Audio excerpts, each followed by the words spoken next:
গুৰুৰ সান্নিধ্য আৰু সংস্পৰ্শত থাকি ভক্তি ৰাজ্যত প্ৰৱৰ্তা থাকোতে সমস্ত জগতৰ সকলো অস্তিত্বতে ভগৱান দেখিব পাৰে।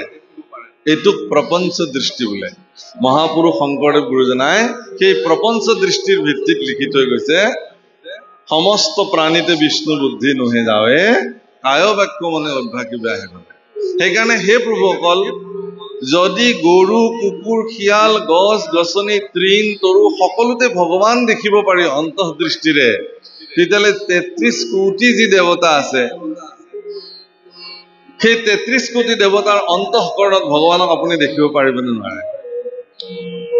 ভাৰতবৰ্ষৰ সনাতন পৰম্পৰাৰ আটাইতকৈ শ্ৰেষ্ঠ বিশিষ্টতা এইটো, নিজৰ আস্থা আৰু নিজৰ হেৰিৰ ভিত্তিত প্ৰত্যেকে যি যি দেৱতাক উপাস্য ভগৱান হিচাপে মানে